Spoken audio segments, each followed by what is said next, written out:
নবী গো, এই মাহফিলে দু চোখের পানি ছেড়ে দিয়া রাজশাহীর বাইরা বাবাজিরা মা বোনেরা দুটা চোখের পানি দিয়া ডাক দিয়া বলেন, নবী গো, কত কাফের মুশরিক আপনাকে দেখলো, আপনাকে দেখে পাথর মারলো, আপনার রক্ত মুবারক বের করে দিল, সুন্দর শরীরটাকে একেবারে রক্তে লাল করে দিয়া এই সুন্দর নুরানি শরীরটার মধ্যে কালো কালো তিলের দাগ ফেলে দিল। ইয়া রাসূলুল্লাহ, জীবনে কোনোদিন আপনাকে দেখার নসিব আমার হইল না।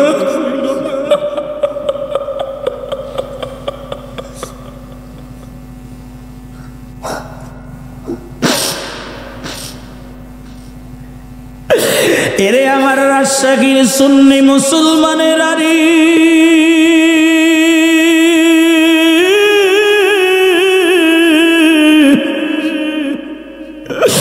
আজকের এই মাহফিলে বসে আমার নবীর মহব্বতে তোরা যারা কাটবি, খোদার কসম তোদেরকে হাসরের ময়দানে রেখে আমার নবী আল্লাহর জান্নাতে কদম রাখবে না। একবার জবান খুলে বলা যাবে কি আল্লাহু আকবার?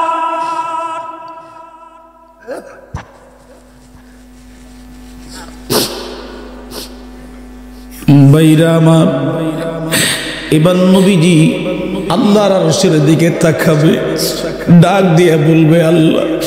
আল্লাহ বলবেন, নবী গো, কি চান আপনি? আমার নবী ডাক দিয়ে বলবে, ইয়া রব্বি হাবলি উম্মতি, ইয়া রব্বি হাবলি উম্মতি। আল্লাহ, আমার উম্মত, আমার উম্মত, আমার উম্মত, আমার উম্মত, আমার উম্মত।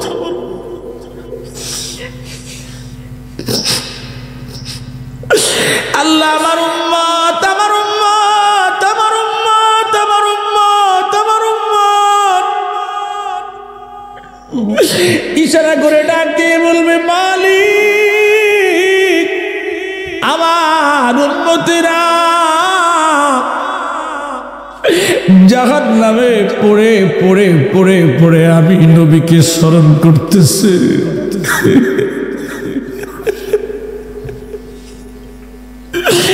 নবী নবী নবী নবী নবী বলে কাঁদতেছে। আমার উম্মতদেরকে রেখে, পাগলদেরকে রেখে আমি তোমার জান্নাতে যাব না গো নবী। মালিক,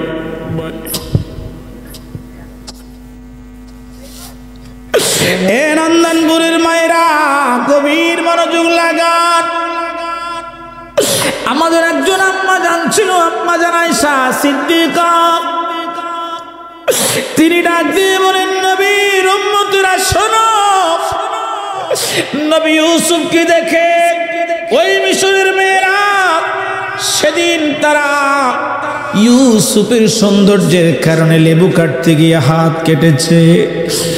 যদি আমার নবীরে দেখতো রে, তারা গলা কেটে দিত, গলা কেটে শহীদ হইতো, বুঝতে পারতো না। আম্মা জান আয়েশা থেকে একখানা হাদিস,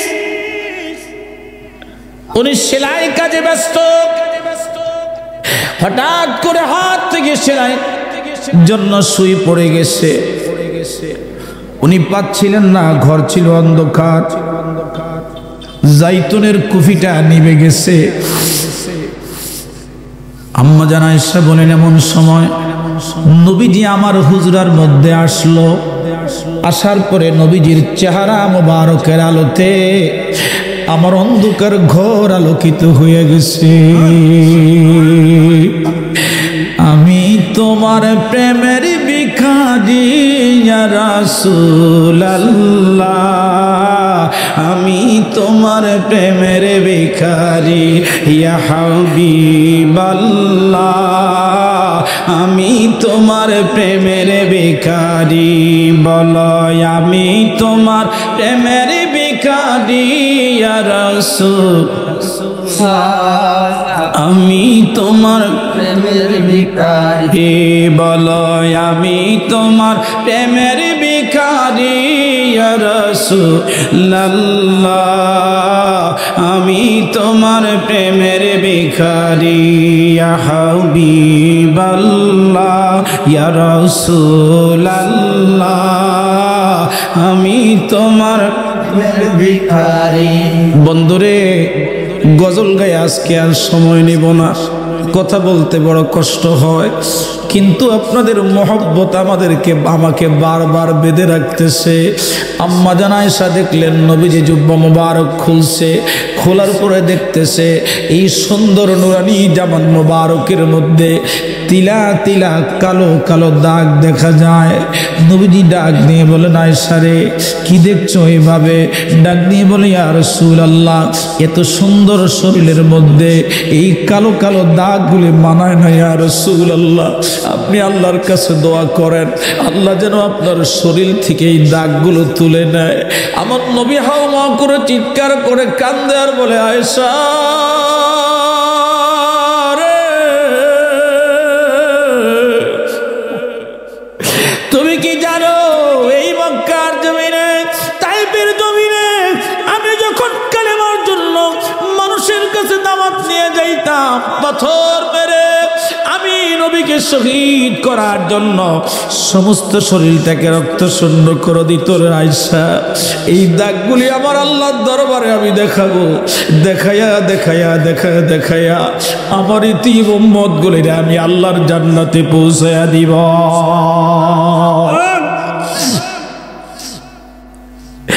এবার নবীজি জাহান্নামের দিকে তাকাইয়া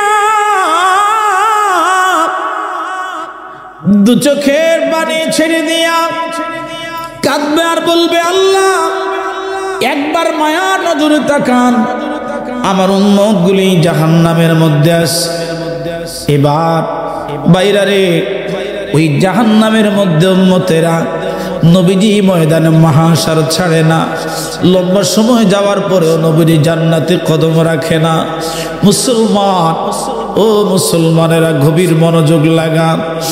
এবার নবীজি যখন কাঁদতে থাকবে আর রব্বি হাবলি উম্মতি উম্মতি বলবে, আমার আল্লাহর মায়া লেগে যাবে। ডাক দিয়ে বলেন, নবীকে আপনি কাঁদবেন, এটা হয় না। ইয়া রাসূলুল্লাহি, আমি আপনার ব্যবস্থা করতেছি। এমন সময় জিবরাইলকে ডাক দিয়ে বলবেন, জিবরাইল শোনো,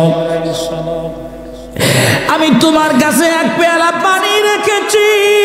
জিবরাইল, ওই এক পেয়ালা পানি আমার নবীর হাতে আজকে দিয়ে দাও। যেই মাত্র নবীজির হস্ত মুবারকের মধ্যে ওই এক পেয়ালা পানি আমার আল্লাহ দিবেন, জিবরাইল আমিন দিবেন, সাথে সাথে জাহান্নামে নিক্ষেপ করবে রে। খোদার কসম, এই জাহান্নামের আগুন একটা মুহূর্তের মধ্যে বন্ধ হয়ে যাবে। জবান খুলে বলা যাবে কি আল্লাহু আকবার। ডাক দিয়ে বলেন না, ইয়া রাসূলুল্লাহ। এবার আমার নবীজি একবার আল্লাহর আরশের দিকে তাকাবে, আবার জিবরাইল আমিনের দিকে তাকাবে। ভাই জিবরাইল, কোথা থেকে তুমি এই পানি এনেছো? হযরতে জিবরাইল আমিন ডেকে বলবে, ইয়া রাসূলুল্লাহ, এটা কোনো রহমতের পানি নয় গো নবী, বরকতের পানি নয়। আপনার উম্মতেরা আপনি নবীর জন্য ওই মাহফিলের মধ্যে তারা কেঁদেছে, মোনাজাতের মধ্যে কেঁদেছে, নামাজের মধ্যে কেঁদেছে, আপনার রওজা মুবারকে এসে কেঁদেছে। আপনার উম্মতের চোখের পানিগুলি আমার আল্লাহ পাকের নির্দেশে আমি জিবরাইল জমিন থেকে উঠাইয়া উঠাইয়া এই পেয়ালার মধ্যে রাখছি। আপনার উম্মতের চোখের পানির বিনিময়ে আমার আল্লাহ পাক আজকে জাহান্নামের আগুন বন্ধ করেছে। আল্লাহু আকবার, ওয়ালিল্লাহিল হামদু, বিসমিল্লাহির রাহমানির রাহিম।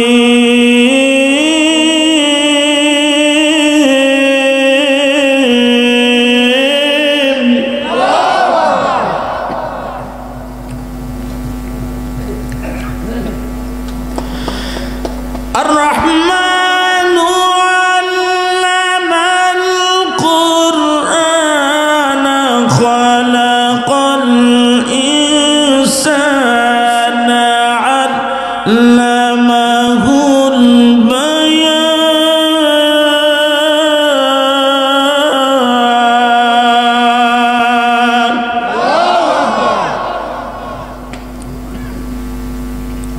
ভালো লাগে?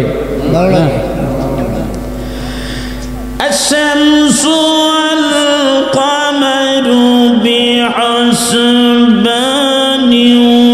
والنجم والشجر يسجدان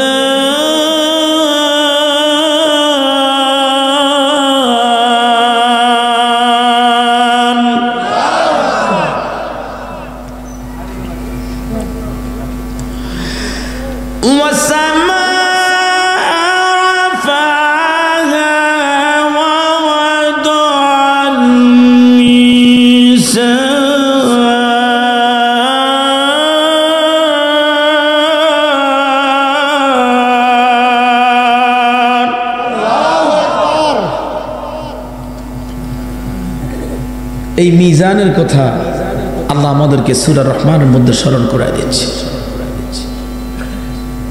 বলুন তো, কোরআন শোনার পরে আপনাদের শরীরের মধ্যে কি একটু এনার্জি ফিল হচ্ছে? হ্যাঁ, এই এনার্জি দেন কে? এনার্জি দেওয়ার মালিক কে? আমার ডায়াবেটিক্স আছে, আমাকে প্রতিদিন 2 বেলা কমপক্ষে 2 কিলোমিটার হাঁটার কথা, সকাল এবং সন্ধ্যায়। তো আমি সারা রাত্র গাড়ি চালাই, ড্রাইভারের লগে তো আমিও ফিটে ধরে বয়ে থাকতে হয়, ভাই ঘুমাইস না, কারণ ড্রাইভার ঘুমাইলে আমার গাড়ি তো খালে, ফিটে ধরে বয়ে থাকতে হয় যে ভাই ঘুমাইস না। তো একটু পরে চা খাওয়াইতে হয়, পান খাওয়াইতে হয়, আবার একটু কথা নাই তারপরেও কইতে হয়, আবার মাঝে মধ্যে বেশি ঘুমাইলে কইতে হয় যে পাম্পে ঢুকা, একটু ঘুমায় নেই, কারণ ঘুম চোখে নিয়ে গাড়ি চালানোটা ঠিক না, কি বলেন? এরপরও সকালবেলা একটু হাঁটতে মন চায়, কিন্তু হাঁটতে তো পারি না, অপরিচিত জায়গায় যাই, সময় তো ভালো না, কি বলেন? তো আমি কি করি, আমি কোরআনের আশ্রয় নেই, আমি স্টেজে বসে একটু কোরআন তেলাওয়াত করি। এখন দেখতেছি তেলাওয়াতের কারণে আল্লাহ আমার ইনসুলিনটাকে জায়গা মতো ব্যালেন্স করতেছে। সুবহানাল্লাহ বলেন না? হয়নি? আরো জোরে বলেন। তা আপনারা যদি কোরআনের আশ্রয় নেন আর কোরআন শরীফ তেলাওয়াত শুনেন, আল্লাহর কসম করে বলি ভাই, এই কোরআনের আশ্রয় নিলে অনেকভাবে অনেক বিপদ আপদ থেকে আল্লাহ আপনাকে হেফাজত করবে। একটু কোরআন তেলাওয়াত করবো না ইনশাআল্লাহ? আর কিছু না পারেন, ইমাম সাহেবের কাছে যান না শরমে, আমি তো জানি এই বুড়া কালে অহন যাইয়া কইবেন যে ইমাম সাহেব আমি তো পারি না, তাই না? আর ইমাম যদি বেতাইল হয় তাইলে ফাড়ার ব্যাকের কাছে কইব অমুকে আইছিল আলহামদুলিল্লাহ সুরাটা বলে পারে না। আপনি কইছেন কানে কানে, হ্যাঁ কইবে একেবারে প্রকাশ্যে, জীবনটাই তেজ কথা, যে আগেই তো ভালো আসছিলাম না কইয়া।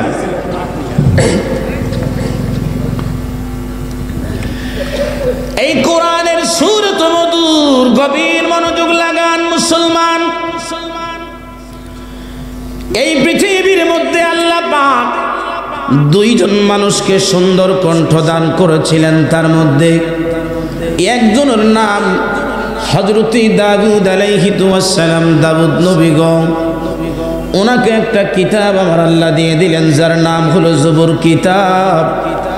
এই জবর কিতাব যখন তিনি তেলাওয়াত করতেন, ওই জবর কিতাবের সুরে সুরে সুরে সুরে এলাকার সমুদ্রের মাছগুলি কিনারে চলে আসত, আকাশের পাখিগুলি সুরে সুরে সুরে সুরে আত্মহত্যা করে জমিনের মধ্যে পড়ে যাইত। মানুষগুলি চাতক পাখির মতো কোরআন শুনতে, জবর শুনতে শুনতে বেহুশ হয়ে যাইত। সমস্ত জিন জাতিরা চলে আসতো, তিনার নাম হযরতে দাউদ, তিনি তেলাওয়াত করতেন জবর কিতাব। একবার জবান খুলে বলা যাবে কি আল্লাহু আকবার। এরপরে আল্লাহ পাক এই পৃথিবীর মধ্যে সবচাইতে সুন্দর কণ্ঠের অধিকারী যাকে করলেন, তিনার নাম, তিনি আর কেউ নয়, তিনি হলেন আমার আপনার নবী, রহমতে আলা নবী, নূরে মুজাসসাম নবী মুহাম্মদুর রাসূলুল্লাহ সাল্লাল্লাহু আলাইহি ওয়াসাল্লামকে আল্লাহ এত সুন্দর কণ্ঠ দিয়েছেন। পৃথিবীর মধ্যে দাউদ নবীর পরে আর কাউকে এত সুন্দর কণ্ঠ দেন নাই।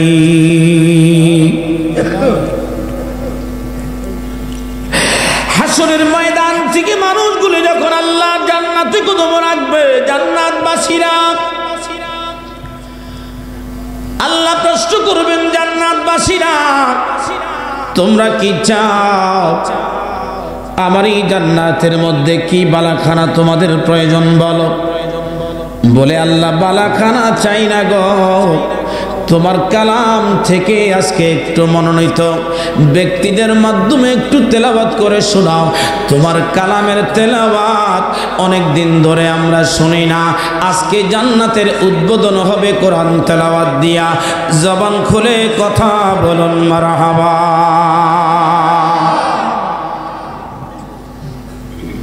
আল্লাহ কণ্ঠশিল্পীদেরকে ডাকবে।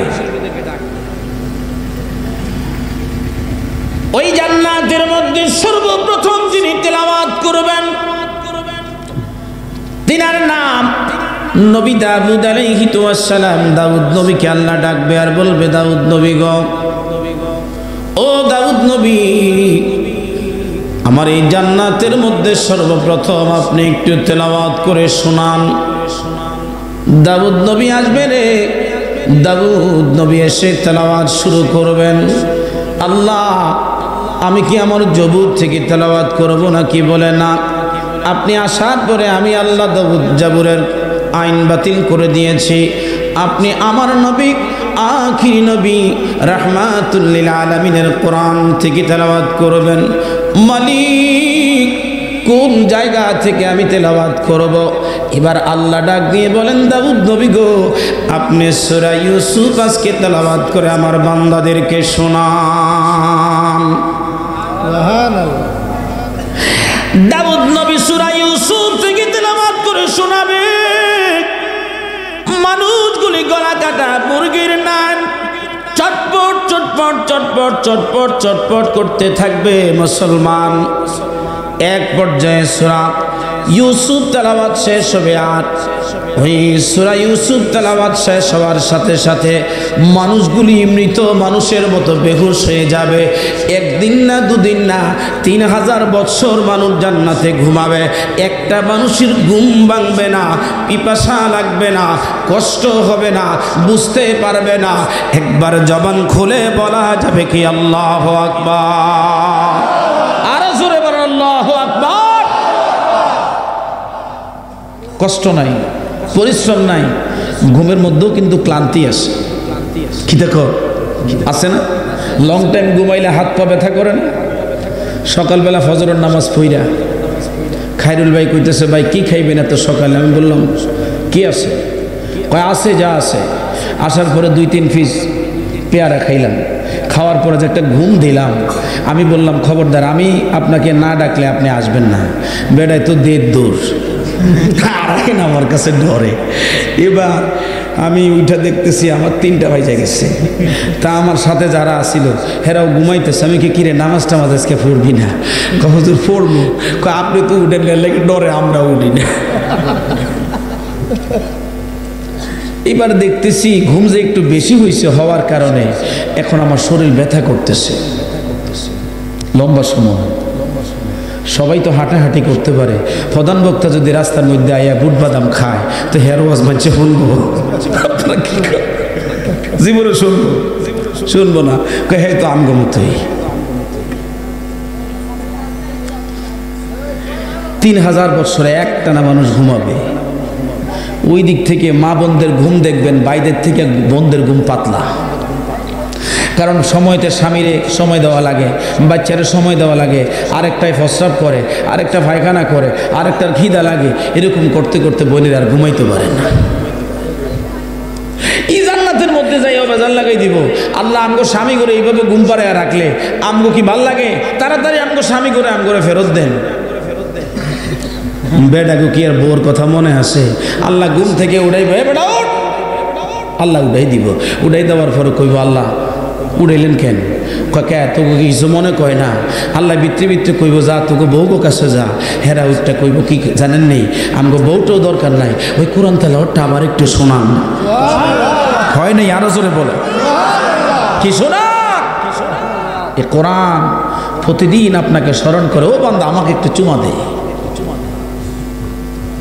তোর বাচ্চা আমারে ভুলে যাবে, আমি তোরে ভুলবো না। খোদার কসম, দুনিয়ার মধ্যে আমাকে সাথী করে রাখ, আমি হাসুর পর্যন্ত তোর কবর পাহারা দিব। একসাথে বলেন আল্লাহু আকবার। ওই কোরআনকে সাথী বানাতে চান? এবার প্রিয় ভাইরা আমার, বান্দা ডাক দিয়ে বলবে, আল্লাহ তোমার হাবিবের কণ্ঠ শুনেছি সুন্দর, এই জান্নাতের মধ্যে একটি বার তোমার হাবিবের কণ্ঠে তোমার কালামটা শোনাও, শুনতে চাই। আল্লাহ সেদিন কোনো জান্নাতবাসীকে বেজার করবে না, সবাইকে খুশি রাখবে।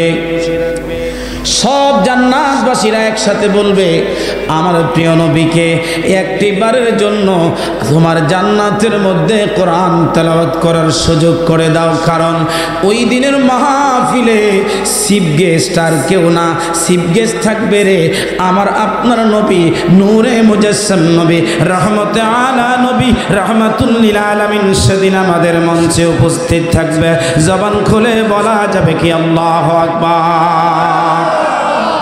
হে রাসূল তোমায় ভালোবাসি, অন্তরে শুধুই মুখে না, জান্নাতের আশায় নয় হে রাসূল, জাহান্নাম কেউ ডরি না। তোমায় পাওয়ার আশা মনসুট যায় মদিনায়, তোমায় পাওয়ার আশায় মনসুট যায় মদিনায়। এ আশিকে দিদার দাও না, আর দূরে থাকিও না। হে রাসূল তোমায় ভালোবাসি, অন্তরে শুধুই মুখে না, জান্নাতের আশায় নয় হে রাসূল, জাহান্নাম কেউ ডরি না। আল্লাহুম্মা সাল্লি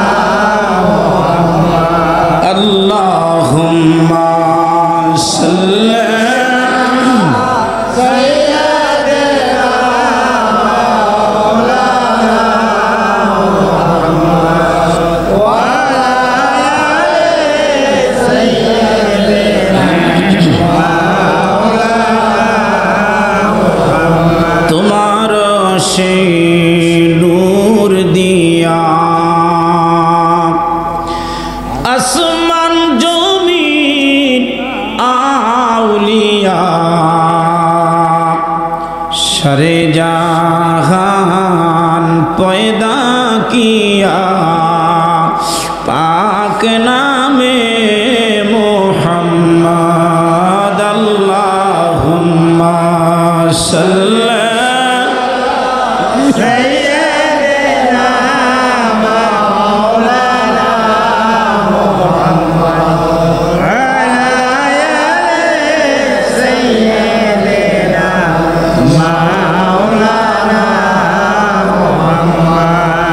দেখেন নবীজি চিফ গেস্ট জান্নাতের মধ্যে, আপনারা খুশি না বেজার?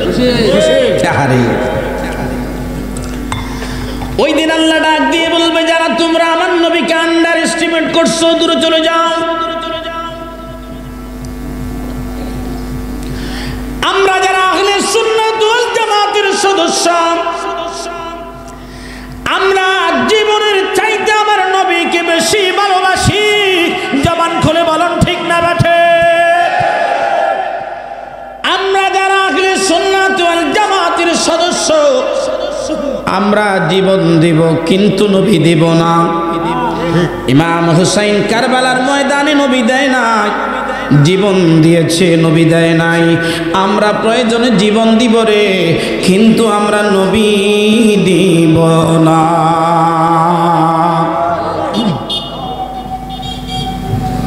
আমার ভাইরা, এবার নবীজি তেলাওয়াত ধরবে, সূরা ইয়াসিন তেলাওয়াত করবে। মাঝে মধ্যে তেলাওয়াত করলে আমার কাছে মনে হয় দুনিয়ার তেলাওয়াত যদি এমন হয় তো আখিরাতের তেলাওয়াতটা কেমন হবে, জান্নাতের তেলাওয়াতটা কেমন হবে। আজকে তো আমাদের অন্তরের মধ্যে কত কালিমা, কত কুফুরি। মাহফিল শেষ করে কেউ বাদাম খাইতে যাইব, কেউ আরেকজনের জমি দখল করব, কেউ মাহফিল শেষ করে আরেকজনের ডাব পাড়ব, আছে না? সার দেয় একজনের গাছের মধ্যে, স্বপ্ন দেখে আরেকজন। আম গাছের মধ্যে, আম বাগানের মধ্যে সার দেয়, নির দেয়, সারা বছর ওষুধ দেয়, আম বাগানকে সুসজ্জিত রাখে, শেষ পর্যন্ত বাগে পায় চোর হয়।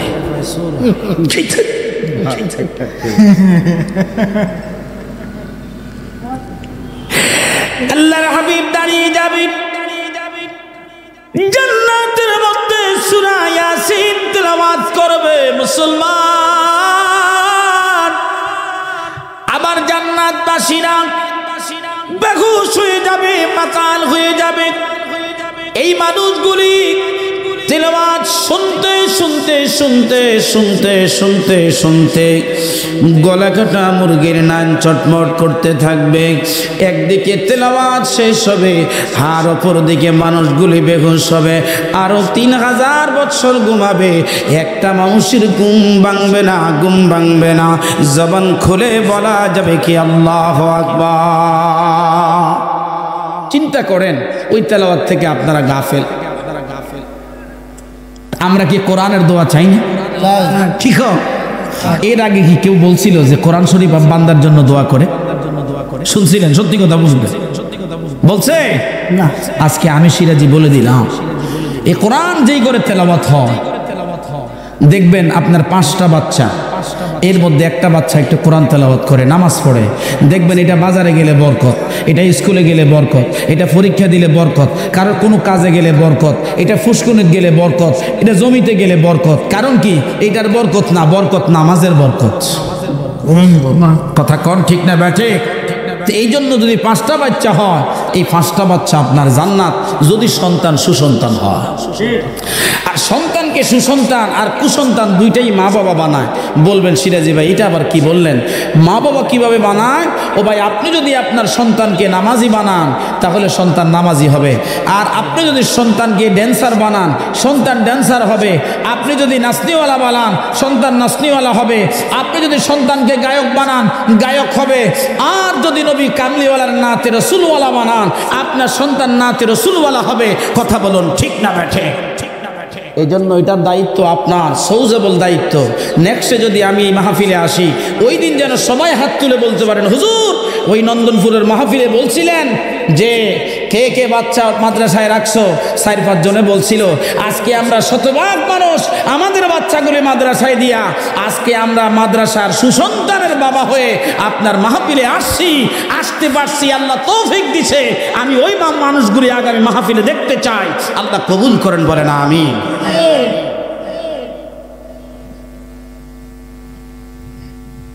এবার দেখেন দাউদ নবীর তেলাওয়াত শেষ হলো, আমার নবীর তেলাওয়াত শেষ হলো। এ কোরআন কার? একসাথে বলেন, আমার কথা বুঝতে কষ্ট হয়।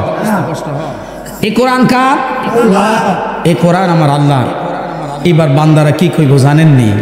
কয় আল্লাহ এই বই তো লেখছেন আপনি, তা আপনার কাছ থেকে আমরা একটু শুনতে চাই, আপনার কণ্ঠে, মহান রবের কণ্ঠে আমরা একটু তেলাওয়াত আজকে শুনবো। সুবহানাল্লাহ বলবেন না? আজকে হাসান সিরাজির রহমান সূরা শুনে যদি আপনাদের শরীরের মধ্যে এনার্জি আসে, ওই দিন যখন রব্বে কারীম তেলাওয়াত করবে তো ওই দিন কেমন লাগবে আপনাদের? আল্লাহ সেদিন শুরু করবেন তেলাওয়াত। আল্লাহু আকবার বলেন না? এই সূরার মধ্যে একটা কথা 31 বার আল্লাহ লিখেছেন, فبأي آلاء ربكما تكذبان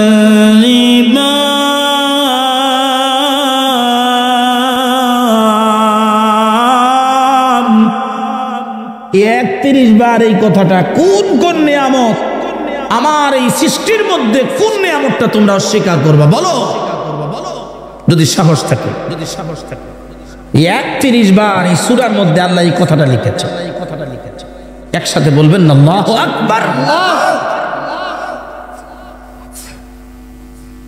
আল্লাহ নিজে সেদিন এই সূরা তেলাওয়াত করে আপনাদেরকে শোনাবেন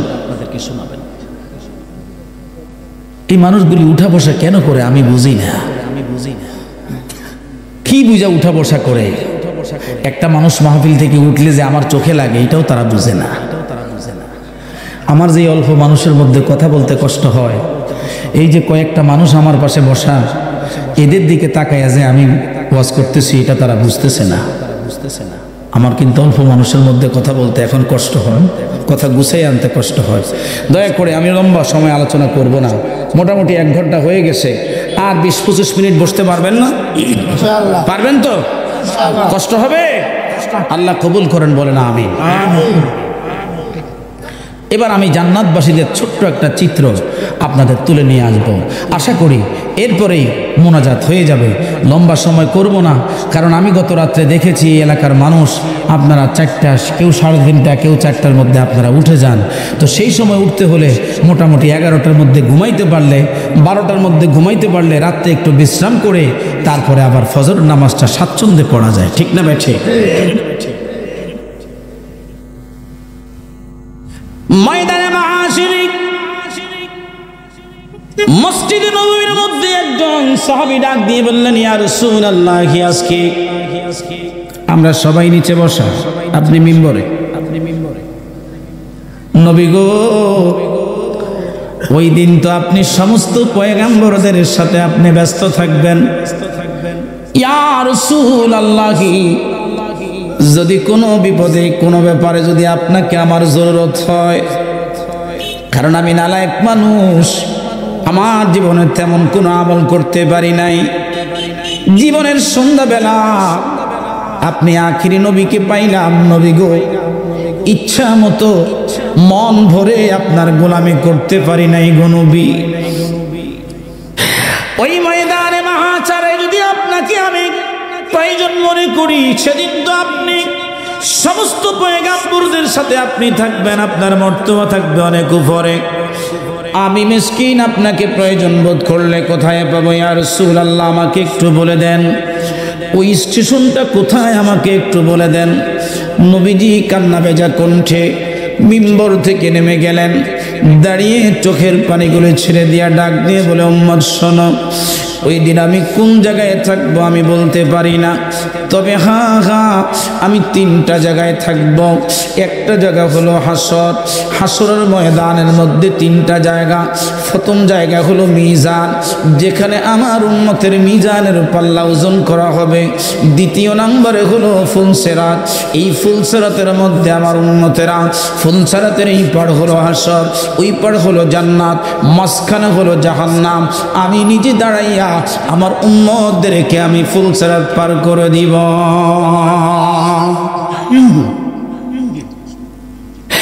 আমি নবীর 3য় নাম্বার স্টেশন হাউজে কাউসার নবীজি ডাকতে বললেন মা বাইনা বাইতি ওয়া মিম্বারি রাউজাতুম মিন রিয়াজিল জান্নাহ ওয়া মিম্বারি আলা হাউজি যেই মিম্বরে বসে আমি নবী খুতবা দিলাম উম্মত শোনো ওই মিম্বরটা ভালো করে দেখবা ভালো করে চিনবা কারণ এই মিম্বরে বসে ময়দানে মাহাশারে আমি তোমাদেরকে হাউজে কাউসার পান করাবো যদি জবান থাকে বলা যাবে কি ইয়া রাসূলুল্লাহ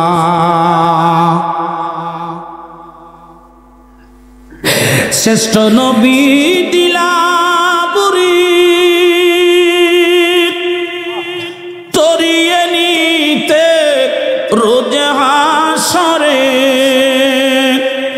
পথ না বলি তাই তো দিলে পথ না বলি তাই তো দিলে পা কোরআনের বাণী খোদা তোমার মেহেরবানি এই সুন্দর ফুল সুন্দর ফল মিঠা নদী তোমার মেহেরবানি খোদা তোমার মেহেরবানি। বাইরা আমার আল্লাহর হাবিব ডাক দিয়ে বলেন উম্মত শোনো, চার বুকের শরবতের নহর, ওই চার বুকের শরবতের নহর দ্বারা তৈরি হবে হাউজে কাউসার। খবরদার উম্মতেরা রে, আমার চারজন খলিফা যাদেরকে খোলাফায়ে রাশেদা বলা হয়, হযরতে আবু বকর, হযরতে ওমর, হযরতে ওসমান, হযরতে আলী, এই চারজন খলিফা যাদেরকে আমি নবী খোলাফায়ে রাশেদা বলছি, এই চারজন নবীর ব্যাপারে তোমরা কোনো সন্দেহ পোষণ করবা না, তোমরা কোনো সমালোচনা করবা না।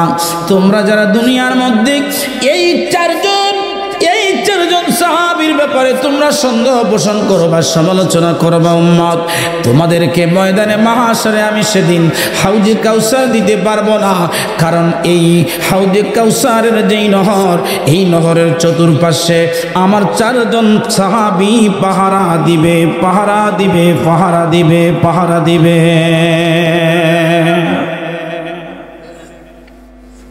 আলী, ওমর, ওসমান, আবু বকর, এই চারজনের ব্যাপারে কোনোদিন সমালোচনা করবা না। আমার দেশের কিছু নালায়েক মৌলবী বের হইছে, এরা বলে নবীর সাহাবীরা শরীয়তের মাপকাঠি না, তারা নাকি দিনের মাপকাঠি না। আর নবীর সাহাবী যদি দিনের মাপকাঠি না, তুই মৌলবী কোত্থেকে দিন পাইছস? এটা এখন আমার একটু জানা দরকার। কথা কয় না, দিন পাইলি কোত্থেকে? দিন পাইলি কোত্থেকে? এই জন্য আল্লাহ তাদের গোপনগুলি ওপেন করে দেয়। একটারে পাগল বানাইছে, আরেকটারে ছাগল বানাইছে, আরেকটারে মৌদুদি বানাইছে, আরেকটার লেজ কাটা বানাইছে, আরেকটার বউ যায় রাস্তার মধ্যে কয় আমার জামাই বালা না, নামাজ পড়ে না। তোরা আমার নবীর ইজ্জত নিয়ে খেলবি, আমার নবী তোদেরকে ছেড়ে দিবে, ভাবলি কি করে?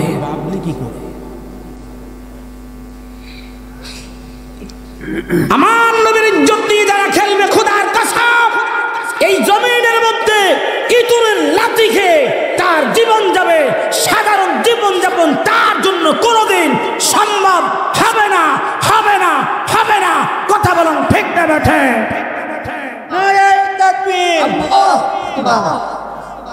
আমার নবীর ইজ্জত দিয়েছেন কে? আল্লাহ। নবীর সাহাবীদের ইজ্জত দিয়েছেন কে? নবীজি বলেছেন, করেন নবী সাল্লাল্লাহু আলাইহি ওয়াসাল্লাম, আনা আসহাবিকান নুজুম, আমার একজন সাহাবী আকাশের নক্ষত্রের ন্যায় পবিত্র, তাদের জীবনে কোনো কলঙ্ক নাই। ওই সাহাবীর ব্যাপারে তোমরা আজকে সন্দেহ পোষণ করো, তাহলে বুঝতে হবে এখনো তোমাদের ঈমান মজবুত হয় নাই, তোমাদের ঈমানের মধ্যে গুণে ধরেছে। তোমরা নামাজ পড়তে পারো, রোজা রাখতে পারো, হজ করতে পারো, যাকাত দিতে পারো, কিন্তু তোমাদের কলব এখনো পরিষ্কার হয় নাই, এখনো তোমাদের কলব ইহুদিদের সম্পদের দিকে। কথা বলুন ঠিক না বেঠে?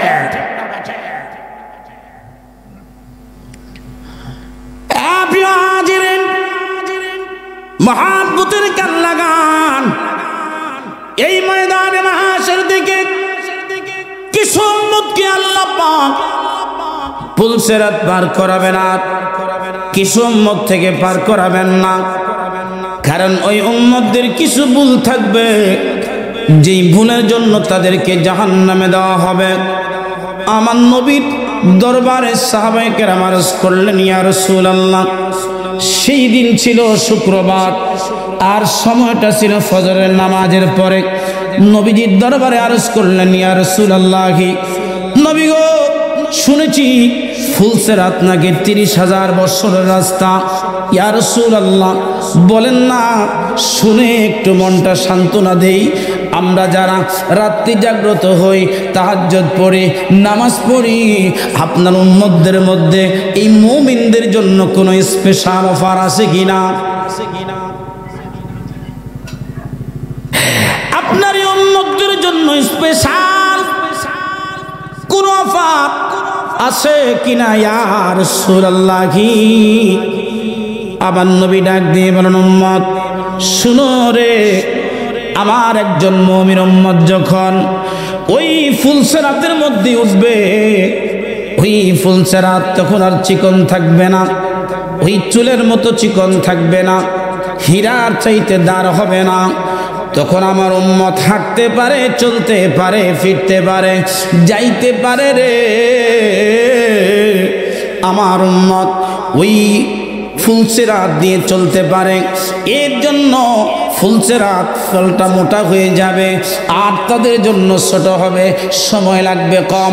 বর্তমানে আজকে তোমরা ফজরের নামাজ পড়তে তোমাদের যেই সময় লাগছে উম্মত, ওই দিন ওই আল্লাহ পাক এর চাইতে অনেক কম সময়ে একজন মুমিন বান্দাকে ফুলসেরাত পার করায়া দিবে। যদি জবান থাকে বলা যাবে কি ইয়া রাসূলুল্লাহ? ফজরের নামাজের চাইতেও 2 রাকাত ফরজ নামাজের চাইতেও কম সময়ে ফুলসেরাত আল্লাহ পার করায় দিবেন 30,000 বছরের রাস্তা। আমার আলোচনা আপনারা কষ্ট পাচ্ছেন? কণ্ঠটা বসে গেছে, কথা বলতে কষ্ট হচ্ছে।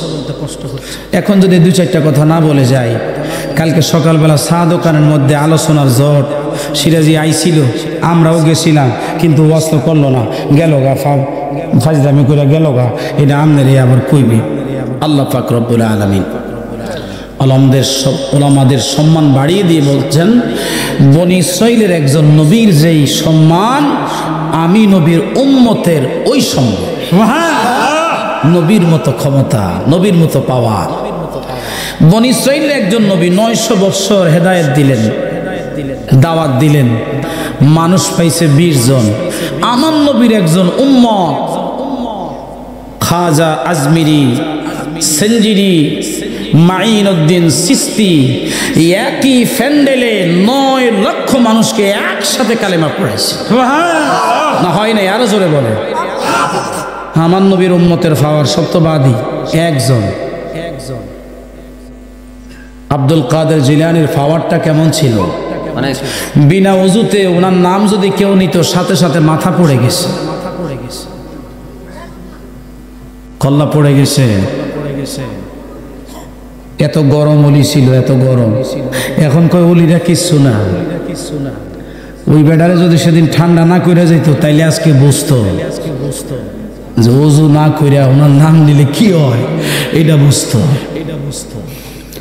ওনার আব্বার নাম ছিল আবু সালে মুসা। উনি তখন ছোট, বয়স ছিল 12-13 বছর। তো দেখবেন নবীদের একটা খাসলত, অলিদের একটা খাসলত, এরা বাচ্চাদের মাঠে যায় কিন্তু তারা খেলে না, বাচ্চাদের জামা কাপড় নিয়ে। আমার নবী যেমন বসে থাকতো, আমার নবীর ওয়ারিসরা এমনি বসে থাকে। সুবহানাল্লাহ বলেন না?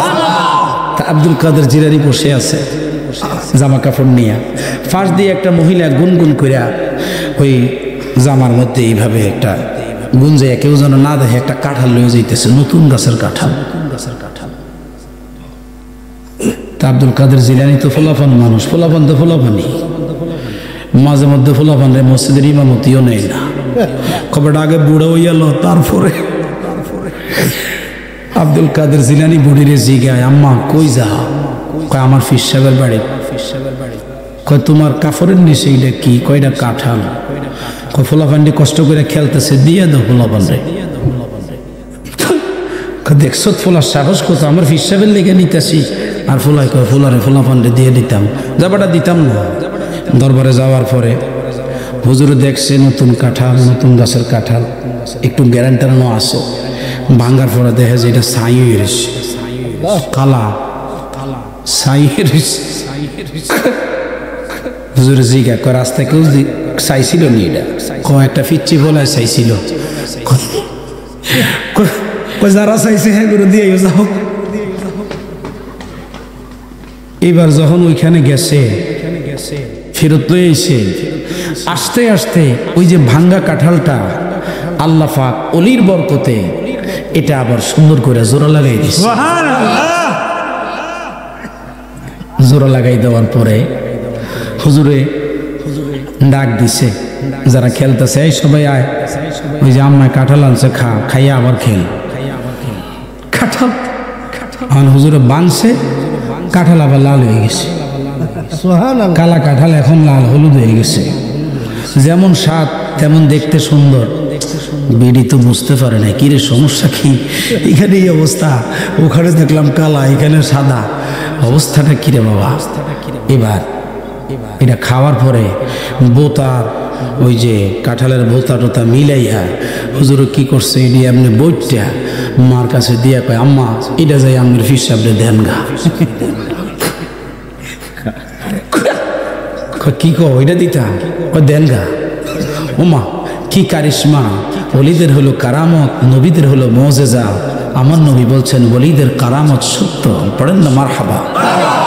যদিও তিনি ছোট, কিন্তু সাপ যেটা ছোট, জাতি সাপের এই বাচ্চা যেটা ছোট, এটার যা বিষ বুড়াটারও বোতার বিসিডি দিছে, এটি আবার দরবারে যাইতে যাইতে এটি আবার কানে নিয়ে গেছে। দেখেন অবস্থা। এবার ফির সাহেব খাওয়ার পরে কয়, মা একটু আগে দেখলাম এটা কালা নষ্ট, ভালো হইলো কেমন? হুজুর আমিও তো বুঝলাম না, তো নিজেও কদ্দুর খাইছে। কয় না আমি খাবো না, তাহলে আমার মকসুদ পূর্ণ হইতো না। মা বন্ধুর দেখবেন আবার ইমান একেবারে মজবুত। আমি যেটা দিছি এটা আমি খাইতাম না। আজকে আবার অনেকে আমার দেখতেছে, চিন্তা করে সিরাজি কি কয় হুনমো, যদি উল্টা ফাল্টা কয় তাহলে প্রয়োজনে গাছের কাছে বিচার দিয়ে দেবো, যা করে। এবার কইতেছে হুজুর আমার একটা নালিশ শোনা লাগবো। এর আগেও দিছিলাম, আজকে হইল ফাইনাল নালিশ। আমার 6টা মেয়ে, ফেডে একটা আছে, কয়টা কথা কয় না, ফেডে একটা আর ঘরে আছে 6টা, ব্যক্তি মাইয়া। তো আমার জামাই কইছে এবার যদি মাইয়া হয় তাহলে আমার তালাক দিয়ে দিব। আমাদের পুরুষ শাসিত সমাজ, এখনো কিন্তু আমাদের সমাজ এটা আছে। মেয়ে বাচ্চা হলে এই দোষ সব বউয়ের। আগে কইতে চিকিৎসা কইরা তোর বাপের বাচ্চা,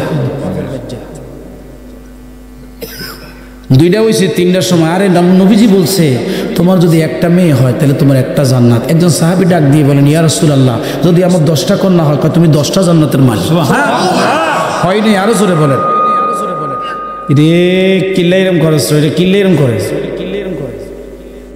আমি নোয়াখালীর বাসায় ওয়াজ শুরু করলো তো আস্তে আস্তে সবাই মরে যাবেন গা। নোয়াখালীর বাসায় ওয়াজ আমার কাছে আছে, এটা করতাম না, কারণ আজকে আমি হাসাইতে চাই না, আমি একটু কানতে চাই। আব্দুল কাদের জিলানী বাচ্চা মানুষ, উনি তো পাঠিয়ে দিয়েছে, হুজুর তো কাঁঠাল খাইয়া এখন মোরাকাবা মুশাহেদায় গেছে। আল্লাহ কয় না এটা সম্ভব না, বানাইছে মাইয়া, এটার আবার ফোলা করে কেমনে? মোরাকাবার থেকে বাইরিয়া কয় বুড়িমা সম্ভব না, আল্লাহ আমার ফেরত দিছে। অন বেরিয়ে কানতে কানতে যাইতে আছে, ওই যে বাচ্চার কাছে গেছে, যাই আম্মা কান্দেন কেন? কয় তুমি বাচ্চা মানুষ, বুঝতা না? বাচ্চা মানুষ, ওলিরা কি বাচ্চা হয়? মা অসুস্থ, তিনি গর্বে 18 পারা কোরআন শরীফ মা তেলাওয়াত করছে, আর মায়ের পেটে বসে আব্দুল কাদের জিলানী 18 পারা মুখস্থ করে নিয়েছে। হয় নাই, আরো জোরে বলতে হবে। এই নন্দনপুরের মা গড়ে কইব, মা তুমি কত গান তোমার বাচ্চারা শিখাইলা, কত গজল শিখাইলা, কত কিছু শিখাইলা। মা মৃত্যুর সময় যদি একটু নাজাত চাও, আজকে বাড়িতে যাইয়া নিয়ত করবা তোমার বাচ্চা, প্রত্যেকটা বাচ্চারে আল্লাহর কালাম না শিখা পর্যন্ত এটা তোমার একটা জেহাদ, তুমি আর কোনোদিন থামবো না। তোমার ইন্তেকালের পরে তোমার কবরে বসে বসে কোরআন তেলাওয়াত করবে। আল্লাহ তখন জাহান্নামের ফেরেশতাদেরকে বলবে, জাহান্নামের ফেরেশতারা আমার এই বান্দির কবর থেকে চলে আয়, তার সন্তান তার জন্য দোয়া করতেছে। আব্দুল কাদের জিলানী কয়, আম্মা কি হয়েছে? তুমি বাচ্চা মানুষ বুঝবা না, কও না। ওই তো পারে, আমার 6টা বাচ্চা, আমার ফ্যাটের মধ্যে একটা, তোমার কাছে শরমের লেগে তো কইতাম পারি না। কয়েছে শরম বাদ দিয়েই তুমি কো। কয় এখন আমার স্বামী কইছে আমার রাখতো না, যদি ফ্যাটের বাচ্চারা যদি মাইয়া হয়। তো তোমার হুজুরে কি কইছে? কয় হুজুরে কইছে ফ্যাটের ডাও বলে মাইয়া হইব। তো হুজুর কি কইছে? কয় মাই হইব। হুজুরের কাছে কিছু করার নাই। কয় তুমি আমার একটা সত্য কথা কইবা। কয় কি? কাঁঠালটা খাইছিলি? খাইছে। কয় তাইলে একটা কাজ করো, যাইয়া কও হয় কাঁঠাল দিতে আর না হয় তোমার মাইয়াডিরে ফোলা বানাই দিতে। যে কাঁঠাল খাই ঘরের শত্রু বিভীষণ, ফোলায় যদি বাপের বিরুদ্ধে যায়, এই বাপের কি হুঁশ আছে? মহিলাই তো শক্তি পাইয়া গেছে, এইভাবে কাঁচাটা মাইরা যাই কও হুজুর যাইতাছেন। হুজুর তো চিন্তা করে কি রে এতক্ষণ নরম সুর, এখন যে গরম ঘটনা কি? আরেকজন যে খেবাইয়া দিছে, আমার ফোলা যদি মাইয়া যদি ফোলা না করে দিতে পারেন তাহলে আমার কাঁঠাল ফেরত দেন। হুজুর তো চোখ লাল হয়ে গেছে, তোমার ফাটাইছে কি? সত্যি কি রাখো? এবার ডাক দিয়ে বলে হুজুর, যেই বাচ্চাটা প্রথম কাঁঠাল চাইলো আমি আনলাম, আপনি দেখলেন কালো, এবার আপনি ফেরত দিলেন, বাচ্চাটা খাইলো, ওই বাঙ্গাসুরা কাঁঠাল দিল, আবার ভালো হয়ে গেল। হুজুর, ওই বাচ্চাটা আমাকে বলছে কাঁঠাল যদি দেন বাচ্চা লাগবো না, আর যদি বাচ্চা না দেন আমার কাঁঠালটা ফেরত দিয়া দেন। একবার জবান খুলে বলা যাবে কি মারহাবা? লাগছে কা কফল অর্ডারে ধরে লই। তো মহিলা চিন্তা করছে যে আমার এত শক্তি দিল, হেরে আমি আবার দরিয়া নি কেমনে? তো আইসা খুব খরচরে কইতেছে, বাবা আমার ফিসাব কইছে আপনার একটু যাইতে। এবার মহিলার কাছে মহিলা লইয়া, মহিলা আগে আগে যায়, আব্দুল কাদের জিলানী পিছে পিছে যাওয়ার পরে যখন বাড়ির সামনে গেছে, বেটির কাঁঠাল দাও আর নইলে বাচ্চা দাও। ডাইন হাতটা উঠাইয়া যেমনে ভাসছে কানে আর গালে মাইরে দিছে। একটা ডাক দিয়ে বলে, আব্বা আপনার ভাগ্য ভালো, জগতেরও ভাগ্য ভালো বাজান। আমি আব্দুল কাদেরকে আপনি একটা থাপ্পড় দেওয়ার কারণে আমার আল্লাহ পাক ওই 6টা সহ পেটেরটা সহ 7টাকে বাচ্চা ছেলে বানাইয়া দিছে। যদি আরেকটা থাপ্পড় আপনি আমাকে দিতেন, এই পৃথিবীতে আর কোনোদিন কন্যা সন্তান জন্ম দিত না। একবার জবান খুলে বলা যাবে কি আল্লাহু আকবার? তিনার নাম আব্দুল কাদের জিলানী। আমার দেশের মৌলবীরা রিসার্চ করে মেয়েদেরকে নিয়ে, আমার বোনদেরকে নিয়ে, মৌলবী রিসার্চের কারণে 80% মহিলা আজকে বেপর্দা হয়ে গেছে। বেপর্দাকে শালীনভাবে না বুঝাইয়া এই বেপর্দাকে উস্কাইয়া দিছে। এখন চিন্তা করে আমি যখন বেহাইয়া হইছি তো ওর মতোই ওই এখন অর্ধলুঙ্গ হয়ে গেছে। আপনারা যারা আমার মাহফিলে বসছেন, আমার মাহফিলে বসছেন, বুকে হাত দিয়ে বলেন তো আপনার মেয়েটা কি আপনার কথা শুনে? না, কেন শুনবে না? আপনার ঘরে খায় না? কথা কয় না? খায় কি না? আপনার ছেলে আপনার ঘরে খায় কি না? আপনার রুজি খায় কি না? তো আপনার রুজি খাইলে আপনার ছেলে, আপনার মেয়ে, আপনার স্ত্রী আপনার কথা শুনবে না কেন? এটা বলো। তাইলে বোঝা গেল আপনি নিজে সুপুরুষ না। আমার স্ত্রী তো ঘর থেকে বের হতে বেপর্দায় বের হয় না, আমার মেয়ে তো সাহস করে না, আমার ছেলে তো কোনো মেয়ের সাথে প্রেম করতে সাহস করে না। কেন? আপনারটা করে কেন? বুঝতে হবে আপনি এটা নিয়ে আসছে রশি ছাইড়ে দিছে। রশি ছেড়ে দেওয়ার কারণে আপনার উঁচু সম্মানটা আপনার সন্তান আস্তে আস্তে নিচে নামায় দিছে। আগামী দিন থেকে টাইট করে দেন। আপনার মেয়েটা স্কুলে যাবে, পর্দা পরে যাবে। আপনার স্ত্রী বাজারে যাবে, পর্দা পরে যাবে। আপনার ছেলেটা আর কোনোদিন টুপি ছাড়া ঘর থেকে বের হবে না, 5 ওয়াক্ত নামাজ পড়বে। খোদা কি কসম, আপনি আপনার নিজের ঘর ঠিক করেন, দেখবেন 1 সপ্তাহের মধ্যে পুরো সমাজটা ঠিক হয়ে গেছে। কথা বলুন ঠিক না ব্যাটা? ওয়াজ কি বেশি করা লাগে মিয়া?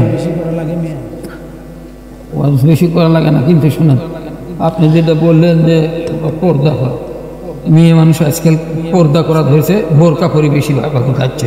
কিন্তু এই বোরকা পরালারে যদি বলেন যে তুমি আজকে ফজরের নামাজটা পড়েছো কি, বলবে কি? কেউ বলবে না। এই তো এটাই বলছি, যিনি পর্দা করবে একদিন 2 দিন 3 দিন ওই মা ওই বোন নামাজি হবে, আলহামদুলিল্লাহ বলেন। বোরকা ছাড়া রাস্তা ধরা। এবার আসেন মক্কায় যেদিন আয়াতে কারিমা নাজিল হলো, অকরনা ফি বুয়ুতিকুন্না ওয়ালা তাবাররাজনা তাবাররুজাল জাহিলিয়াতিল উলা। ও মক্কার মা বোনেরা, তোমরা জাহিলি জামানার মতো বেপরদায় ঘর থেকে বের হইও না। একটা মহিলা রাস্তা দিয়া বেপরদায় আসতেছিলেন, নবীর প্রতি তাদের বিশ্বাসটা কেমন ছিল দেখে। ছোট্ট একটা বাচ্চা ডাক দিয়ে বলে, বুড়িমা তুমি কি শোনো নাই আল্লাহ নবীর কাছে পর্দার আয়াত নাজিল হয়ে গেছে? তুমি কি শোনো নাই আল্লাহ নবীর দরবারে পর্দার আয়াত নাজিল হয়ে গেছে? ওই বুড়ি ভালো মন্দ চিন্তা করে না, সাথে সাথে পরনের কাপড়টা দিয়া নিজের মুখমণ্ডলটা ঢেকে রাস্তার পাশে বসে গেছে। ইশারা করে ডাক দিয়ে বললেন, বাবা আমার অমুক জায়গায় বাড়ি, তুমি একটা কাজ করো, আমার বাড়ির থেকে আমার জন্য একটা চাদর নিয়ে আসো। ওই চাদরখানা এখান থেকে পরে ওই বুড়িমা ঘরের মধ্যে যদি যাইতে পারে, আজকে আমি যদি সত্যিকারে নামাজওয়ালা হই, আমি যদি কোরআনওয়ালা হই, আমার বিবিও আমার কথা শুনতে রাজি থাকবে। কথা বলুন ঠিক না বেঠে?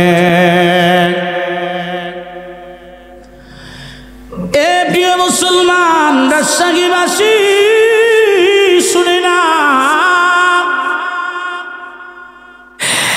ওই ময়দানে মাহাশুর থেকে কিছু মানুষ, কিছু পুরুষ, কিছু মহিলা, কিছু মানুষ জাহান্নামে চলে যাবে। নবীজিকে বারবার আল্লাহ ডাকবেন আর বলবেন, হাবিব আপনি আমার জান্নাতে কদম রাখেন। আমার নবী যাবে না, নবীজি আরশে আজিমের নিচে সেজদায় পড়ে যাবে, ডাক দিয়ে বলবে, আল্লাহ ও আমার মালিক, মালিক রে, আমার উম্মতেরা জাহান্নামে পড়ে আছে, আমি কেমনে তোমার জান্নাতে যাব? আমি আমার উম্মতদের জিম্বাদার হয়ে হাসরের ময়দানে আসছি। তুমি তো বলছিলা আমি নবী যা চাইব, ওয়ালাল আখিরাতু খায়রুল লাকা মিনাল উলা। নবী গো, দুনিয়ার সময়ের চাইতে অত্যন্ত সুন্দর একটা সময় আপনার জন্য অপেক্ষা করতেছে। ওই দিন আপনি যা চাইবেন আমি আল্লাহ তাই দিব। আমার নবী সেজদায় পড়ে মাকামে মাহমুদের মধ্যে, ওই সেজদায় পড়ে যখন কাঁদতে থাকবে, আমার আল্লাহ পাক ডাক দিয়ে বলবে, হাবিব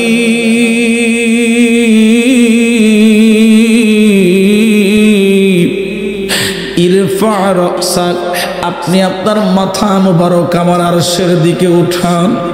নবী গো, এই ময়দানে আমি আপনাকে কাঁদাবো না, আপনি কাঁদবেন, আমি আল্লাহ দেখবো, এটা হয় না গো নবী। আপনাকে আমি দুনিয়ার মধ্যে অনেক কাঁদাইছি, উহুদের ময়দানে আপনার দান্দাদ আমি আল্লাহ শহীদ করেছি। এই দান্দান মুবারক একদিন জিবরাইল চাইলেন, ডাক দিয়ে বলে, ইয়া রাসূলুল্লাহ আমার সাথে ওয়াদা করেন আপনার দুখানা দান্দান আমাকে দিবেন। আমার নবী ডাক দিয়ে বলেন, জিবরাইল রে,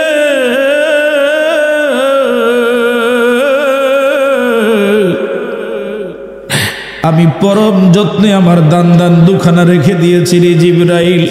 এই দান আমি জীবনের কাউকে দিব না। আমি যে দিনের দাওয়াত দিছি এটা তার পরন্ত সাক্ষী। এই দান মুবারক আল্লাহর দরবারে দেখাইয়া আমার কোটি কোটি উম্মত আমি আল্লাহর জান্নাতে নিয়ে যাব।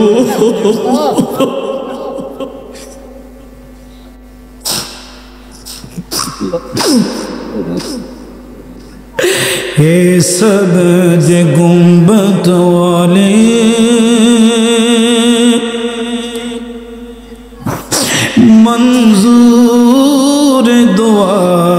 करना जब वक्त नज़ा आए दीदार आता करना। नबी गो এই মাহফিলে দু চোখের পানি ছেড়ে দিয়া রাজশাহীর বাইরা বাবাজিরা মা বোনেরা দুটা চোখের পানি দিয়া ডাক দিয়া বলেন নবী গো কত কাফের মুশরিক আপনাকে দেখলো, আপনাকে দেখে পাথর মারল, আপনার রক্ত মুবারক বের করে দিল, সুন্দর শরীরটাকে একেবারে রক্তে লাল করে দিয়া এই সুন্দর নুরানি শরীরটার মধ্যে কালো কালো তিলের দাগ ফেলে দিল। ইয়া রাসূলুল্লাহ, জীবনে কোনোদিন আপনাকে দেখার নসিব আমার হইল না।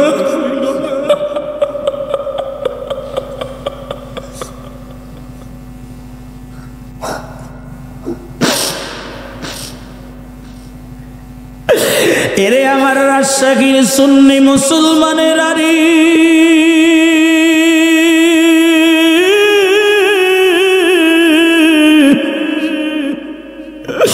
আজকের এই মাহফিলে বসে আমার নবীর মহব্বতে তোরা যারা কাটবি, খোদার কসম তোদেরকে হাসরের ময়দানে রেখে আমার নবী আল্লাহর জান্নাতে কদম রাখবে না। একবার জবান খুলে বলা যাবে কি আল্লাহু আকবার।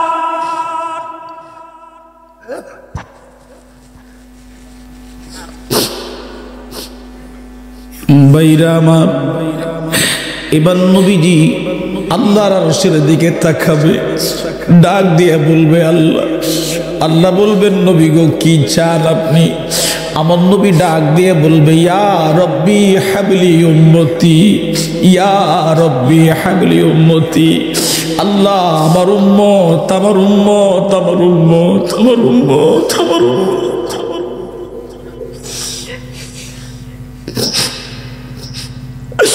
আল্লাহ আমার উম্মত, আমার উম্মত, আমার উম্মত, আমার উম্মত, আমার উম্মত। ইশারা করে ডাক দিয়ে বলবে মালিক, আমার উম্মতেরা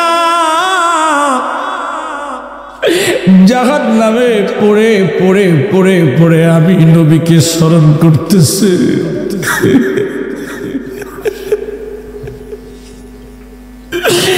নবী নবী নবী নবী নবী বলে কাঁদতেছে। আমার উম্মতদেরকে রেখে, পাগলদেরকে রেখে আমি তোমার জান্নাতে যাব না গো নবী। মালিক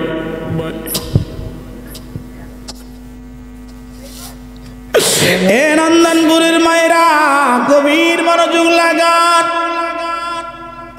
আমাদের একজন আম্মা জান ছিল, আম্মা জান আয়েশা সিদ্দিকা।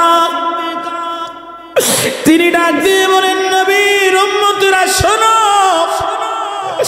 নবী ইউসুফকে দেখে ওই মিশরের মেয়েরা সেদিন তারা ইউসুফের সৌন্দর্যের কারণে লেবু কাটতে গিয়ে হাত কেটেছে। যদি আবার নবীরে দেখতো রে, তারা গলা কেটে দিত, গলা কেটে শহীদ হইতো, বুঝতে পারতো না। আম্মা জান আয়েশা থেকে একখানা হাদিস, উনি সেলাই কাজে ব্যস্ত, হঠাৎ করে হাত থেকে সেলাই জন্য সুই পড়ে গেছে। উনি পাচ্ছিলেন না, ঘর ছিল অন্ধকার, জাইতুনের কুফিটা নিভে গেছে।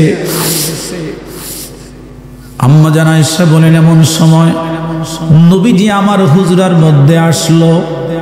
আসার পরে নবীজির চেহারা মোবারকের আলোতে আমার অন্ধকার ঘর আলোকিত হয়ে গেছে।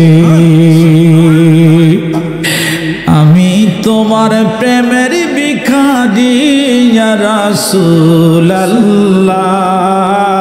আমি তোমার প্রেমের ভিখারি ইয়া হাবিবাল্লাহ, আমি তোমার প্রেমের ভিখারি। বলো আমি তোমার প্রেমের ভিখারি ইয়া রাসূল। চাই আমি তোমার প্রেমের ভিখারি হে বলো আমি তোমার প্রেমের ভিখারি ইয়া রাসূলুল্লাহ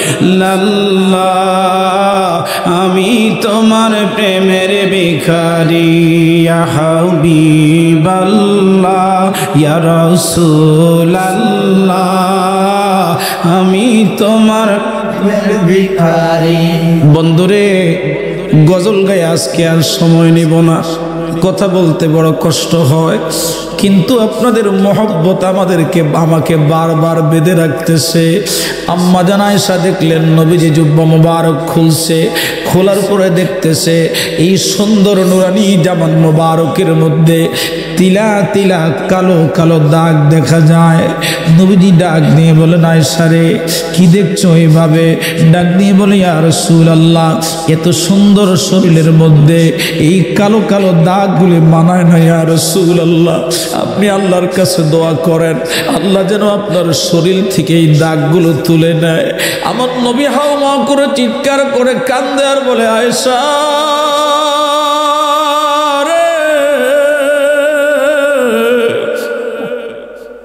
তুমি কি জানো এই মক্কার জমিনে তাইফের জমিনে আমি যখন কালেমার জন্য মানুষের কাছে দাওয়াত নিয়ে যাইতাম পাথর মেরে আমি নবীকে শহীদ করার জন্য সমস্ত শরীরটাকে রক্ত শূন্য করে দিত রে আয়েশা।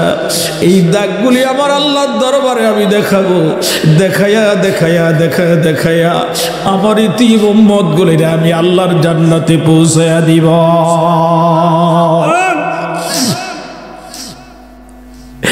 এবার নবীজি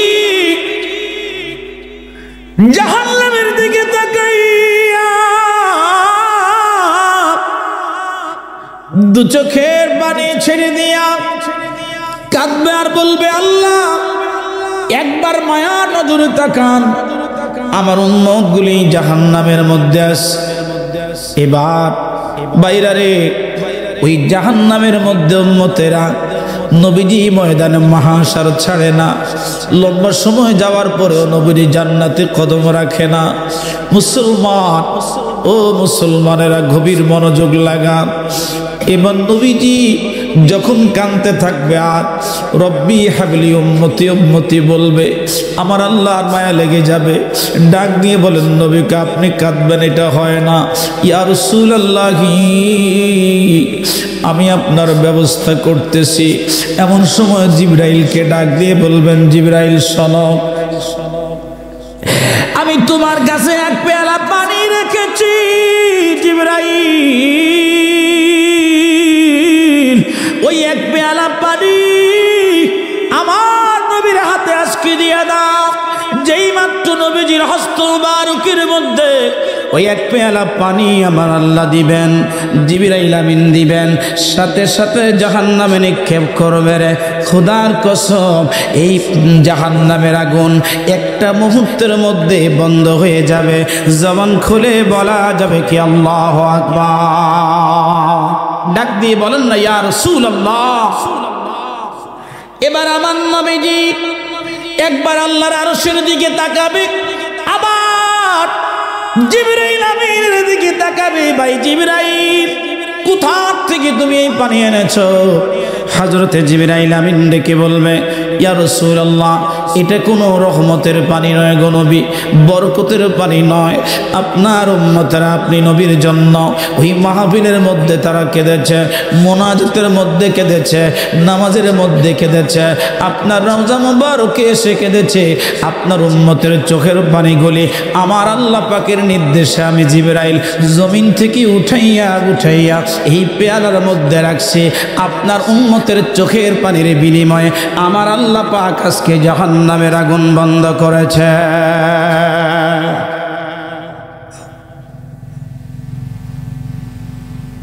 খারাপ লাগতেছে, কিছুক্ষণ বসা যাবে? এই ভাঙা ভাঙা কণ্ঠে কথা বলা আপনাদের ভালো লাগে কেমন এটা তো আমি জানি। আমার নবীর কথা যদি আরো খারাপ কণ্ঠেও বলে এটাও ভালো লাগবে।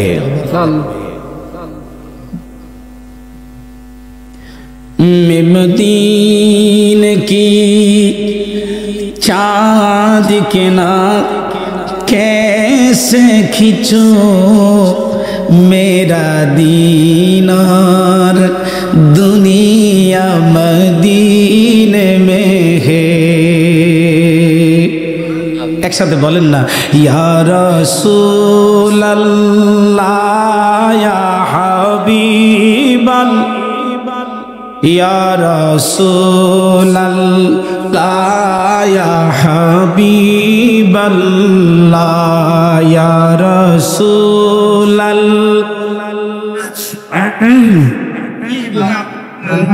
या रसूल अल्लाह या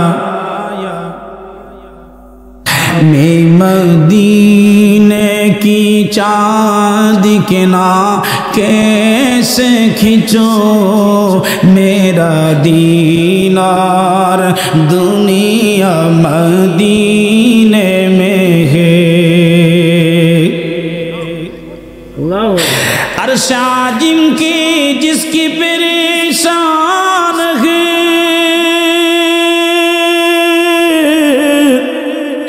रौज़ाए मुस्तफ़ा जिसकी पहचान है, रौज़ाए मुस्तफ़ा जिसकी पहचान है, जिसका हम पल्ला कोई मोहल्ला नहीं, जिसका हम पल्ला कोई मोहल्ला नहीं, ऐसा एक मोहल्ला मदीने में है। या रसूल अल्लाह या हबीबल या रसूल डाकेन ना या हबीबल्लाह या रसूल या हबीबल्लाह या रसूल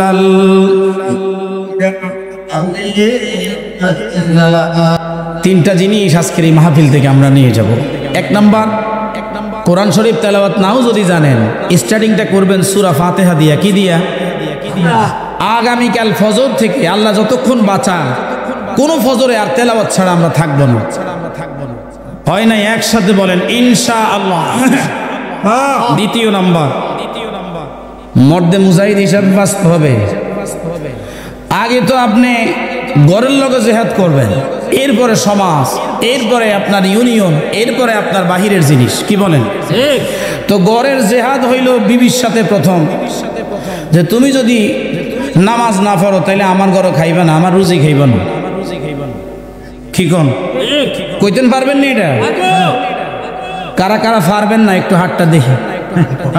পারবেন না? কারা কারা কইতেন পারবেন একটু হাত উঠান। নারায়ে তাকবীর। ওলি আল্লাহ যেখানে আল্লাহ কবুল করেন বলেন আমিন। মনে রাখবেন, এরে কথা কইলে কিন্তু মামলা করে দেবেন। এই পাশে কথা বললে মামলা হয়ে যাবে, বুঝিস? বেজালে পড়বি। যেই ভাই ঘরে আমার বোনের সাথে যুদ্ধে জিতবেন না, মনে রাখবেন কোন যুদ্ধে আপনি জিততে পারবেন না। তবে হ্যাঁ করে কিন্তু বাঁকা হাট দিয়া বানাইছে। যদি উল্টা পাল্টা করেন, তরকারির মধ্যে লবণ বাড়াই দেবো একদিন, আরেকদিন হলুদ বাড়াই দিব, আরেকদিন মরিচ বাড়াই দিব, আরেকদিন জ্বালাই লইব, জীবনে শান্তি সব শেষ। এদের সাথে যুদ্ধে যাবেন না, একেবারে আপোষে মীমাংসায় বসে যাবেন আজকের থেকে যাইয়া। পারবেন না?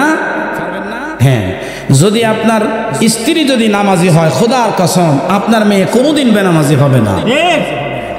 আপনার স্ত্রীকে বুঝান, যুদ্ধ না, জেহাদ না, হিকমতের সাথে আপনার স্ত্রীকে বুঝান যে স্ত্রী আসো, আমাদের তো বিপদ সারে না, অভাব যায় না, আমার সংসারটা একেবারে বিরান হয়ে যাচ্ছে, আসো আল্লাহর কাছে একটু সেজদায় পড়ে বলি, আল্লাহ যদি পারে তাহলে তো আমাদের সংসারের দুঃখ দুর্দশা সরাইতে পারে। কি বলেন? পারে না?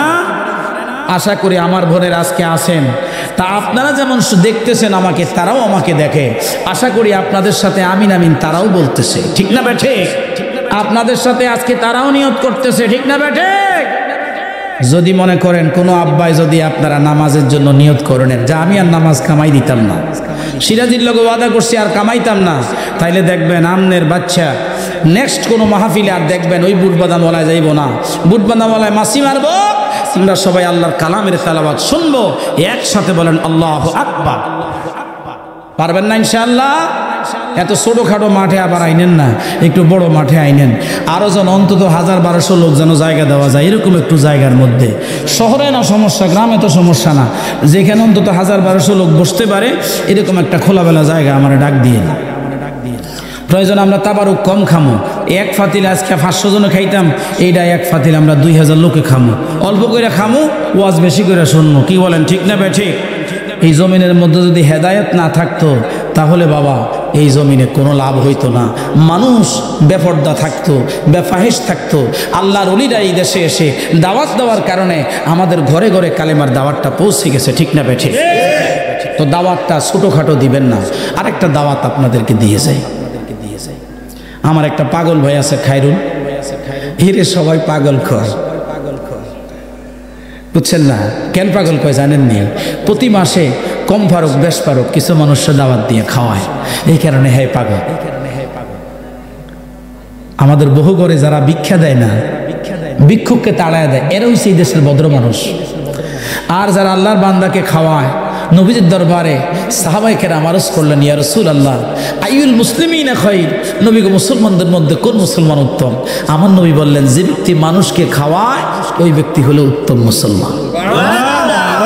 তা আমার পীরের বাড়িতে যেই ব্যক্তি একবার গেছে, ওই ব্যক্তি এই বালাখানা দেইখা একটা প্যান্ডেলের নিচে লক্ষ লক্ষ মানুষ মুহূর্তের মধ্যে খাইতেছে, এটা দেখার পরে তার অন্তরে একটা তাসির হয়। আমি চেষ্টা করি না আমার বাড়িতে আমি 5 জন খাওয়াবো, 10 জন খাওয়াবো, 20 জন খাওয়াবো, এতে খাওয়াইলে আল্লাহও খুশি, বান্দাও খুশি। বিশ্বাস করবেন কিনা জানি না, আমার বাড়িতে কিছু ভিক্ষুক আছে, এরা আমার বাড়িতে আসে, আসলে তারা বায়না করে কখনো জামা নিবে, কখনো কাপড় নিবে, কখনো খাবার নিবে। অনেক সময় জিজ্ঞাসা করে ফ্রিজে মাছ থাকলে দেন।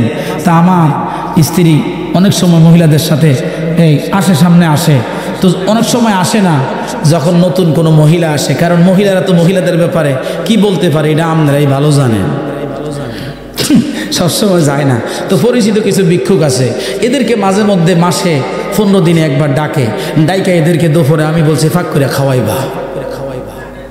আমাদের দেশে ডাক দেয় বর্তমানে বড় লোকের দাওয়াত দেয়, মিডিয়ামদের দাওয়াত দেয়, মিসকিনদের দাওয়াত দেয় না। মিসকিন তো নিজেই খাইতে পারে না, আরেকজনের দাওয়াত দেবে কি?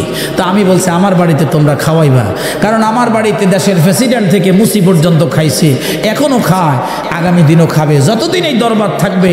হুজুর কেবলা জান বলছেন, বাবা এটা আল্লাহ এবং আল্লাহ রসুলের দরবার, এই দরবারে বাবা কেউ নিরাশ যাবে না, না খেয়ে যাবে না।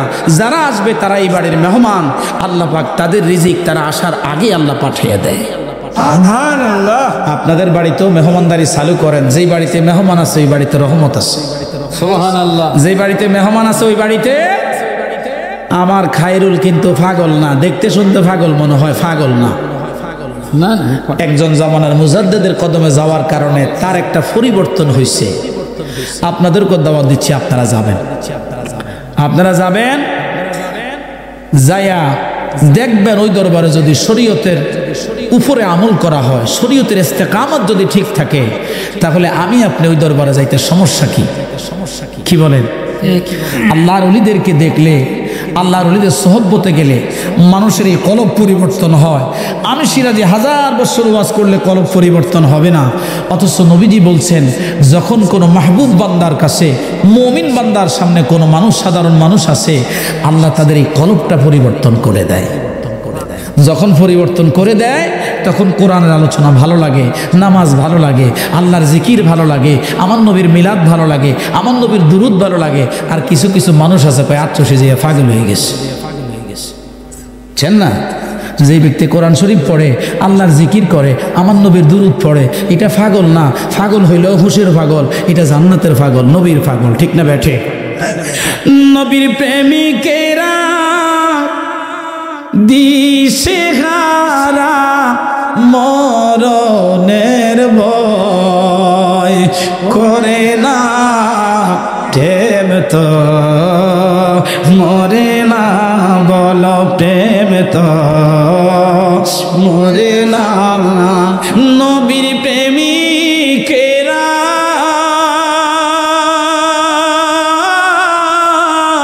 দিশেহারা মরণের ভয় করে না প্রেম তো মরে না। সময়টা অনেক হয়ে যাচ্ছে, আমি আলোচনা করলে আরো 2 ঘন্টা আপনারা শুনবেন, এটা আমার বিশ্বাস হয়ে গেছে। আল্লাহ আমাদেরকে কবুল করেন, পড়ে না আমিন। 3টা জিনিস আমি আপনাদেরকে দিলাম, আমি আপনার কদমে পায়ে হাত রেখে বলি বাবা আল্লাহর ওয়াস্তে চেষ্টা করবেন। 1 দিন 2 দিন 3 দিন চেষ্টা করতে করতে দেখবেন একদিন আল্লাহ আপনাকে আপনার ডাক শুনেছে, আপনার স্ত্রী নামাজি হয়ে গেছে, আপনার মেয়েটা পর্দাশীল নামাজি হয়ে গেছে, আপনার ছেলেটা বখাটে ছিল, এতদিন রাস্তায় ঘুরতো, এখন আপনার কথা শুনতেছে, নামাজ পড়তেছে। দেখবেন বাবা আগামী মাহফিলে আমি আসার আগে দেখবেন আপনাদের অনেক পরিবর্তন হবে। আল্লাহ পাক কবুল করেন, বলেন আমিন। আর মহব্বতে বলেন আল্লাহুম্মা আমিন। তো মাঝখান দিয়ে উরুস শরীফের দাওয়াতটা দিয়ে দিলাম আমাদের লুৎফর ভাই, তারপরে আমার মৌলানা সাহাবুল, আমার মৌলানা ভাই এবং আমাদের অনেক প্রবীণ ভাইরা আছেন, আপনাদেরকে দাওয়াত আপনাদের ঘরে পৌঁছে দিবেন। সুযোগ পাইলে সময় পাইলে আপনারা যাবেন। মনে করেন আপনার কাছে টাকা নাই, পয়সা নাই, তাহলে আমার এই লুৎফর ভাই আছে, আপনাদের মতো 20-50 জনরা বিনা পয়সা নিয়ে আমার পীরের বাড়িটা দেখানোর মতো তৌফিক আল্লাহ তাকে দিচ্ছে, আলহামদুলিল্লাহ বলেন। যোগাযোগ করলে উনি নিয়ে যাবে। আমার এই যে দরদি ভাই কই আসেনি, কই দরদি ভাই ঘুমায়? আরে না, হ্যাঁ কি কয়, কি ঘুমাইন না মানুষ, এরে দেখতে পছন্দ হয় না, অথচ উনি চাইলে 250 জন 800 নিয়ে যাইতে পারে। আরেকটা বিষয় ভাই, আপনাদের মধ্যে যাদের বাইতুল্লাহ শরীফ জিয়ারতের মতো তৌফিক হয়েছে, আল্লাহ দিছে, সেটা কেমন? অনেকের তৌফিক হয়েছে, কয় আমার ফুলার তো বিয়ে দিতাম পারছি না, আমি যাইতাম না, আমার মাইয়া বিয়ে দিছি না, যাইতাম না, আমার বউর না নিয়ে গেলে আমি যাইতাম না। এটা বিষয় না বাবা, হজটা এটা আমরা বুঝি না, এই জন্য আমরা হজ করি না। হজটা বুঝতে হবে। আমার নবী বলছেন, যে ব্যক্তির হজ ফরজ হলো অথচ হজ করলো না, ওই ব্যক্তি যদি ইহুদি ওয়া নাসারা, ওই ব্যক্তি যদি মৃত্যুর সময় ইহুদি বা নাসারা হয়, মৃত্যুবরণ করে, আমি নবীর কিছু আসে যায় না। আপনারা বলেন তো বুকে হাত দিয়া, আপনার ইন্তেকালের সময় আমার নবী যদি আপনাকে কালেমা না পড়ায়, আর যদি নবী দেখা না করে, আপনার কি সম্ভব কালেমা পড়া? এই জন্য বাবা যাদের হজ ফরজ হয়েছে আল্লাহর হস্তে হজ করবেন। তবে বাবা আমি সিরাজির মতো যারা সুন্নি, আমার নবীর পাগল, তাদের সাথে যাবেন। যারা নবী বিদ্বেষী বলে হস্ত মক্কায়, মদিনায় কেন যাইবা? বহু কাফেলা আছে মদিনায় যায় না, মদিনায় কিছু নাই, তারা বুঝে মদিনায় গেলে এটা মদিনার পাগল হয়ে যাবে, ঠিক নেই? এই জন্য আমরার মতো পাগল ছাগলের লগে যাইবেন। আমরা পাগল ঠিক আছে, মদিনার পাগল কি ভাই? আমার একটা পেজ আছে নূরে মদিনা হজ পরিবার, এটার মধ্যে গেলে আপনারা হজের মাসাইল পাবেন এবং হজ কিভাবে করবেন। আমার সাথে অনেক হাজী সাহেবরা যারা হজ করছেন তাদের অনেক ভিডিও আপনারা পাবেন। এই ভিডিওগুলি দেখলে আপনাদের অন্তরে জাগ্রত হবে যে না, আমাকেও মক্কা মদিনায় যাওয়া দরকার। হাজিরা কিভাবে চোখের পানি পেলে আল্লাহর দরবারে কাঁদে, নবীর দরবারে কাঁদে। নবীজি বলছেন, উম্মত শোনো, যে ব্যক্তি আমার রওজায় আসলা, মান যারা কবরি ওয়াজাবাত লাহু শাফাআতি, যা আমি নবীর রওজায় আসলাম তার জন্য ওয়াজাবাত লাহু শাফাআতি, আমি নবী তার জন্য শাফাআত করা ওয়াজিব হয়ে যায়। সুবহানাল্লাহ। অথচ মাযহাবী মৌলবীরা, খারেজিরা, মওদুদিরা, ওয়াহাবিরা এরা বলে নবীর রওজায় কিচ্ছু নাই, কিচ্ছু নাই। আমি বলি আমার নবীর রওজার কিচ্ছু দরকার নাই, শুধু আমার নবীকে দরকার। ঠিক না ভাই? ঠিক। নবীরা খালি আর বেশি মাখাদিজাত আদেশে বকরি ছড়া ইতেন জঙ্গলা, বনের যত পশুগণ ভক্তি করতই 2 চরণ, বনের যত পশুগণ ভক্তি করতই দুই চরণ মেঘমালা ছায়া দিত গায় গো নবীজি আমারে মদিনায় নিবেননি কন্যায় আমারে মদিনায় নিবেননি ওগো নবী আমারে আল্লাহ আমাদের জন্য মদিনা কবুল করেন বলেন আমিন।